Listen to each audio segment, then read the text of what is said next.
John, on chapter 14, verse 27, it says, "Peace I live with you, my peace I give to you, not as the world gives, but his peace within us."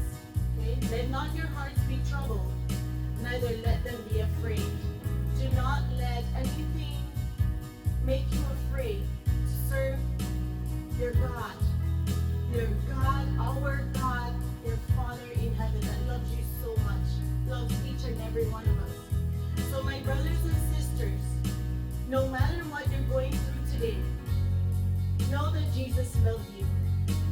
Whether the storm may be physically or spiritually, you can trust in him, for he is there, right there with you, holding your hand, bringing peace to your heart and listening to your cries. It is through the stormy time that you will learn how to depend only on God and not man. Only the word of God shall set you free. We love you all, and God, Jesus Christ, our Lord and Savior, loves each and every one of us. Let's never forget that. And yes, we are happy to be back to continue on the blessing that the Lord has given to us years ago, to reach out to his people and sharing his love and his peace. In Jesus' mighty name, we give him all the praise. Amen. Amen. So this song is about reminding us, right? Reminding us about God's love and God's peace, and to never be afraid, for we are in his hands. Amen. Okay. Hope you'll enjoy.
Hallelujah.